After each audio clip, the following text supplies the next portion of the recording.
It can look like being followed around the shop. When I go to the shops and I'm being looked at differently or like treated a bit different to other customers that are not Indigenous.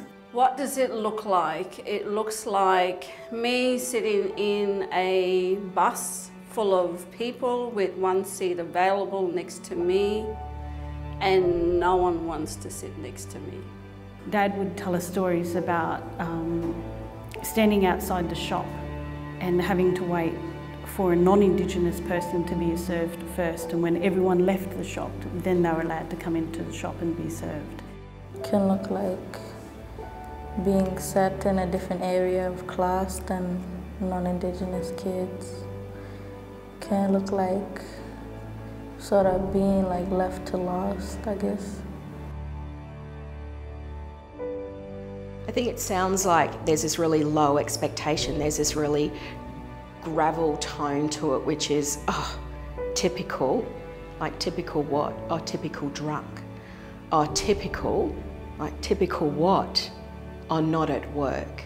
Every day I hear it loud, I hear it bold, and I hear the ugliness of it because people have presumed I'm not a First Nations Australian.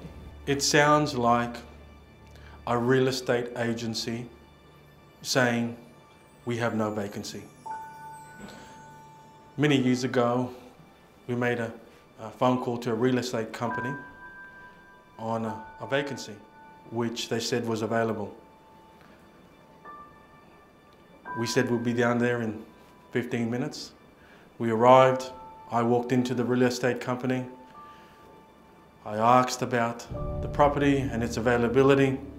They shared to me that it was not available.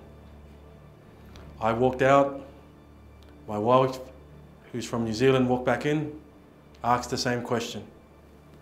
The place was available. And she walked back out of the place and to her disbelief shared that it was available, knowing full well moments ago it was shared to me that it was not.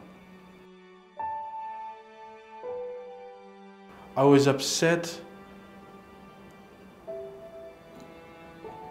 knowing that this is still around and hoping that it would no longer be around.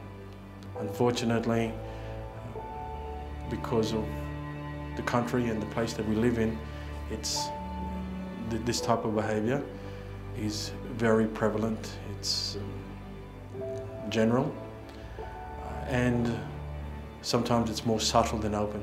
It feels like a mixture of emotions when at times it feels like someone's reached into your chest and pulled your heart out. Oh gosh. And ripped it to pieces. It feels like you're not as worthy. It feels like you are worthless, that you're not as good as the next person. And it feels empty and hateful. It feels like I'm not good enough. You think, okay, well, where does that come from? So that comes from the experiences I've had as a child and as an adult. And it also comes from the stories and experiences that my parents have had as well. I walked in to a cafe with one of my teachers. And as I walked in, I seen two non-Indigenous women sitting down in the chair, eating breakfast or lunch. As I walked in, I said, hello. They just stared at me and put their head back down. We were bored one night, so we went for a walk to the servo. And there was a cafe across the road that was still open. And we were just walking around the servo because we were bored. And the police came and they started questioning us, saying that they got a call from the cafe owner saying that we were breaking into the servo, and they asked us if it was true, and we said no, we were just walking around, and they didn't believe us, so they asked where we live, what our name was, who our parents were, where we come from. And then they went to the servo and they was looking around, seeing if we touched anything, if any windows or doors were broken or anything. But they didn't find anything, so. And they sort of left us. Like they was questioning us for about 10, 20 minutes. And then they decided that we didn't do anything, but they was gonna put it on record anyways. And then they went. Oh, but you know, you're half white. Or were you half decent? I was referred to the physio up in Hopevale, and I went to see her thinking, oh, she's gonna help me relieve some pain. But when I went to see her, she asked me what was wrong and then just pointed to where I pointed to what was wrong with me. Then she told me to lie down. She just pointed, wouldn't touch me. But I've heard other family members say the same, that she would not touch them. One time I went to my local store in Mossman and I was getting a present for my brother. So I went, as I was going to pay for it, the lady over the counter said, oh, we accept basic cards. And I was like, sorry, but I'm using my credit card. And she said, oh, like it was like, yeah, a bit of a shock to me. So they looked me straight in the eyes.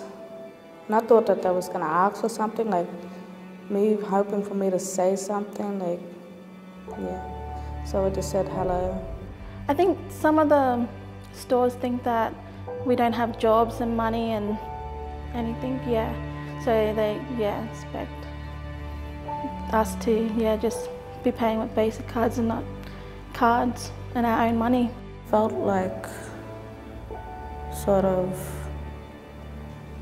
being judged by the look of your skin and sort of making us out to be criminals when we was just sitting there. It made me think in public that if I use my manners and that to other people, they would ignore me and just walk away. Makes me feel like speechless and that. It means that I have to be someone other than me, someone better than me.